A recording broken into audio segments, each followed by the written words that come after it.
Hello, my name is Teg Barclay. Thank you for listening to my presentation, which is entitled ADHD, What Happens in the Brain. One of the most widely known developmental disorders is attention deficit hyperactivity disorder. About 5% of children worldwide are diagnosed with ADHD, with 60% of those individuals living with symptoms into adulthood.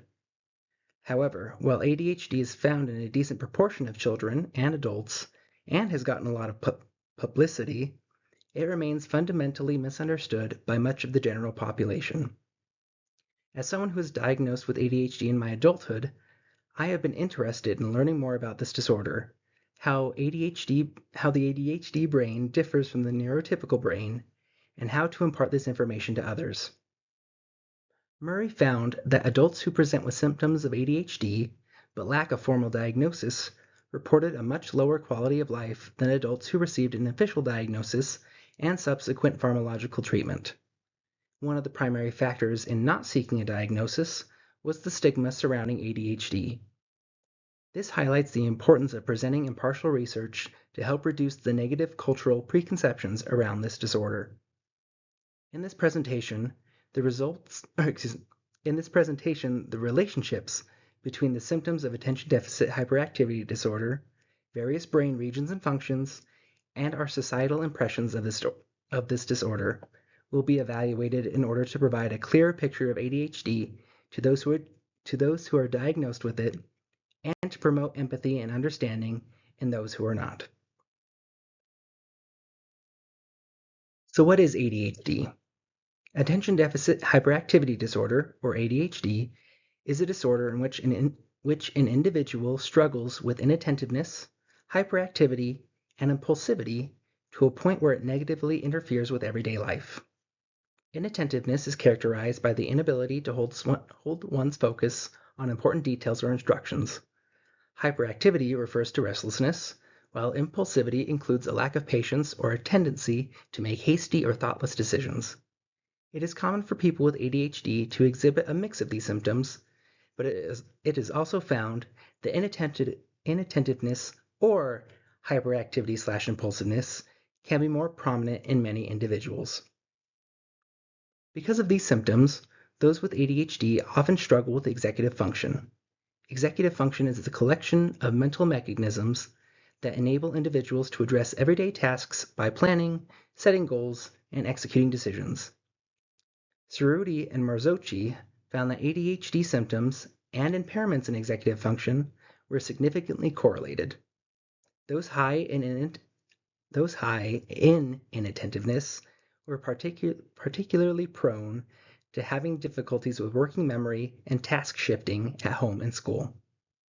These characteristics provide a general idea of the behaviors and difficulties that people with ADHD live with every day. Some parents, doctors, and individuals may be hesitant to address attention deficit hyperactivity disorder in their children, their patients, or themselves for fear of getting caught up in a social medical trend. In reality, ADHD has been seriously studied since the mid-18th century. A physician from Holland named Cornelius Klokhoff described ADHD-like symptoms in 1753. In 1775, M.A. Weichert, a German physician, published a paper on his patients who exhibited symptoms characteristic of ADHD. Alexander Crichton published papers on hyperactivity and inattentiveness in 1798.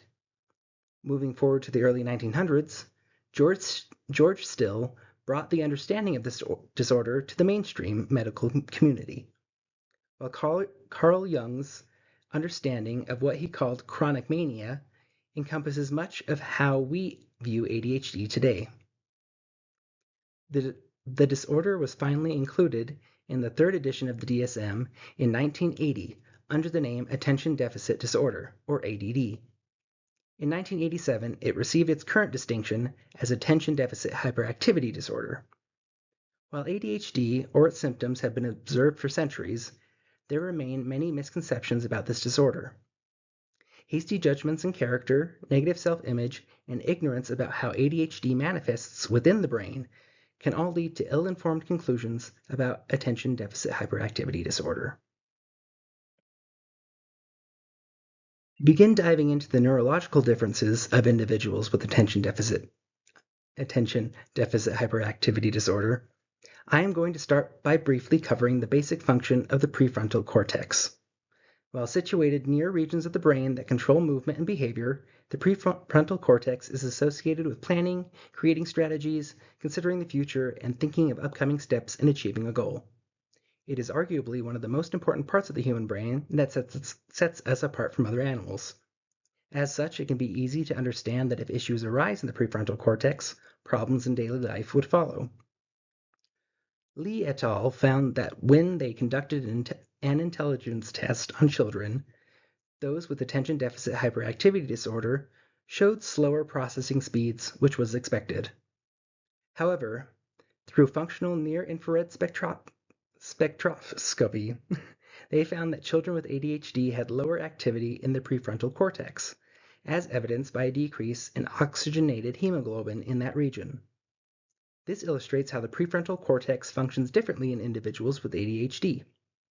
The brain power to plan ahead is lacking, which helps explain how those with this disorder struggle with daily tasks that require thinking things through methodically. For those with ADHD, it is insightful to understand why planning tasks can be challenging. And for those without it, knowing that these individuals are not careless due to a character flaw can help create a more understanding environment. Moving on to the next brain structure, the limbic system is a crucial interconnection of critical brain structures. This system is made up of several formations, including the hippocampus, the amygdala, the limbic cortex, and the mammillary bodies. The limbic system is responsible for important processes in our daily lives, like learning new information and behaviors, forming new memories, and regulating emotions. Those with attention deficit hyperactivity disorder often struggle with all of these tasks. Learning and retaining information can be strenuous, and managing feelings can be difficult for both children and adults with this disorder. Research backs up the notion that the limbic system does not function the same way for individuals with ADHD. Connaughton et al. Found that those with ADHD have a lower volume or reduced brain mass of the limbic system. However, the abnormalities did not end there. They also found that the larger the left mammillary bodies were in comparison with the rest of the They also found that the larger the left mammillary bodies were in comparison with the rest of the limbic system, the more severe the symptoms of ADHD were in those individuals. This suggests that there is some neurodevelopmental lag for people with ADHD in making connections in learning, memory, and emotions compared to other people. Being empathetic to this biological basis for struggles in everyday life can prove beneficial to those with ADHD who need to be kinder to themselves, and to those around them who could better understand how their family, colleagues, and others think. The last brain structure I want to cover is the basal ganglia. The basal ganglia consist of numerous interrelated nuclei, which themselves are collections of specific neurons. The major nuclei in the basal ganglia are the globus pallidus, the putamen, and the caudate nucleus. Altogether, these nuclei work together in the basal ganglia to control movement. Hyperactivity is a defining feature of attention deficit hyperactivity disorder, characterized by excessive motor movements such as fidgeting and stimming, and impulsive behaviors.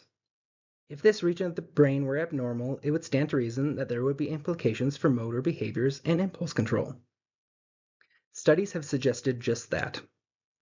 Franzak et al. Found that in a literature review on the relationship between the basal ganglia and ADHD, many articles support the claim that the smaller the basal ganglia are, the more likely someone with ADHD is to struggle with controlling impulses. Furthermore, these researchers specifically found that impulsivity and hyperactivity were increased significantly in individuals with smaller caudate nuclei. Impulse control is inexorably tied to the caudate nucleus in the basal ganglia, and those with ADHD have to combat that inherent shrinkage to manage impulses in daily living.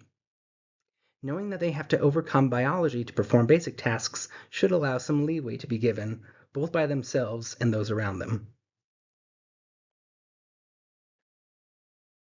The last neurological difference that I researched lies in the production of serotonin. Serotonin is a neurotransmitter involved in processes like appetite, sleep, arousal, and the regulation of pain and mood. This diagram illustrates how serotonin is created.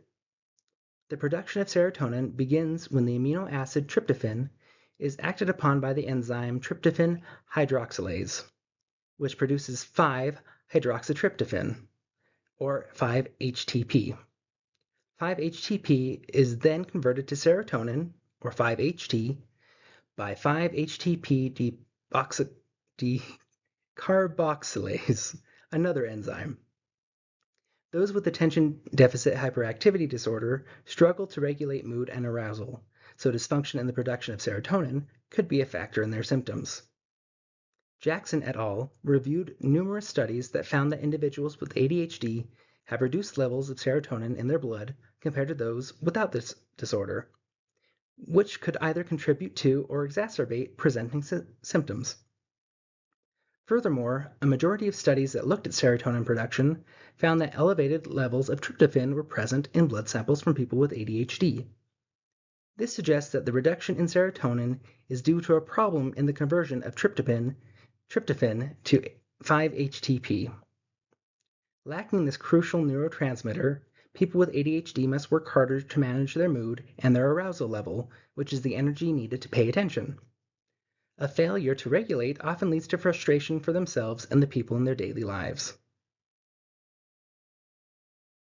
Though it has been observed for centuries, attention deficit hyperactivity disorder and the people diagnosed with it remain widely misunderstood.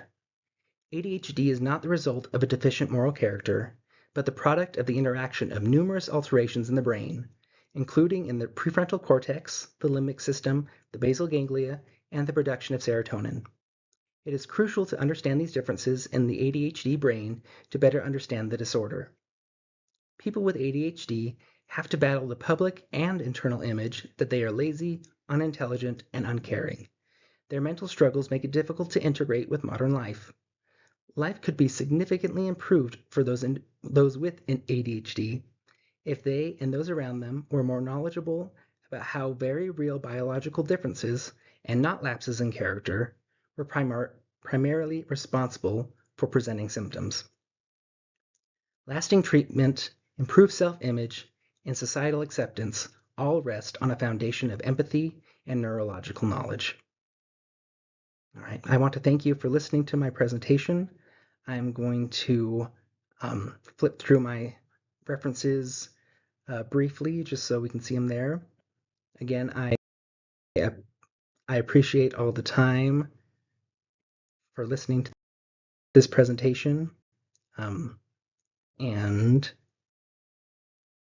I'll just get to the end here.